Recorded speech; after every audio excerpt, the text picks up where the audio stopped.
chik madino ne tend migao mar omenda e pacho ka mondo kik dhi nyime gi chenro mar keto kambi mar keyo modhi mano KPC e lwet ji giwegi.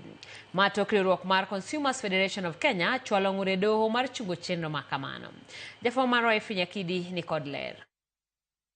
En gino ma pod medo nyuolo paro wirani en yo mane ma piny owacho chano keto kambi keyo modhi Kenya Pipeline Company e lwet joket mwandu. E kor jumani, ten migao mar omenda kod mano mar teko noyudore e tago maliet kanidwaro mondo mi gichiw ler e wi okang' ma kamano. Kata kamano, e doho ma Milimani buore Nairobi, riwruok mar Consumers Federation of Kenya nochwalo ng'ur mar chungo chenro no. E chik manochiw kod jang'ad bura Bahati Mwamuye, ten migao mar omenda dwarore ochung chenro mar keto kambino e lwet ji giwegi nyaka kanyo mawinj burano. Kendo Consumers Federation owinjore chwalo oboke mag burano bende ne ten migao mar omenda mar miyo gi thuolo mar iko duoko margi. Motelo ne ma, jaten migao mar omenda John Mbadi, jagoro mongirore migao no Chris Kipto, jaten migao ma teko Pio Wandai, kod jokanyo e migepego nochope nyim jood bura machiwo ler e wi gombo mar piny owacho keto KPC e lwet ji giwegi. Achiel kuom gigo manomiyo giyudore e tago maliet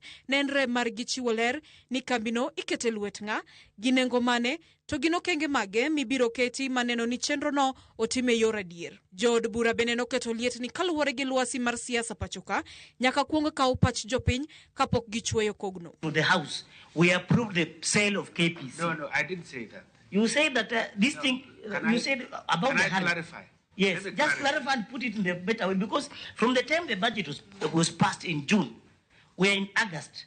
Okay, we are asking about valuation. Just share a little bit. That we are asking, why do you come within a week without evaluation?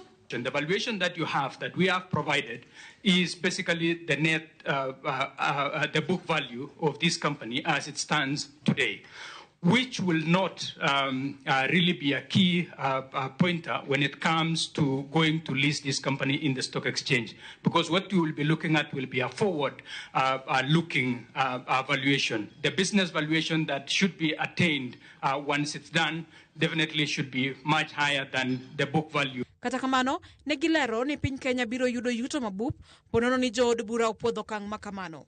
Yuto mabende biro konyo siro chenro mag sectors mpogore opogore. Piny owacho biro yudo omenda maromo shillings bilion 100, ponono ni od bura opodho okang' mar keto kambi mar KPC e lwet joket mwandu. Riwruok jotich mag Kenya Petroleum bende nowuok oko mager ka giwacho ni ponono kambino giko okete lwet ji giwegi ginyalo lalo tijegi. Gino ma jagoro mongirore migao mar omenda Chris Kipto nochiwe ler ni ok bitimore. We got that from the CS Mbadi. We got that from CS Opio and I.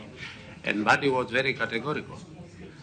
CS Mbadi, Opio gave us another version that nobody will lose his job. So what is the position of employees after the transition? This transaction, it's our intention that it should not lead to job losses. We expect probably, in fact, the company to do better and provide more job opportunities. Burano ibiro winjo tarik 5 dwe mar 9 higani. Finyakidi, Ramogi TV, Nairobi. Wadhi kaunti ma Kisumu.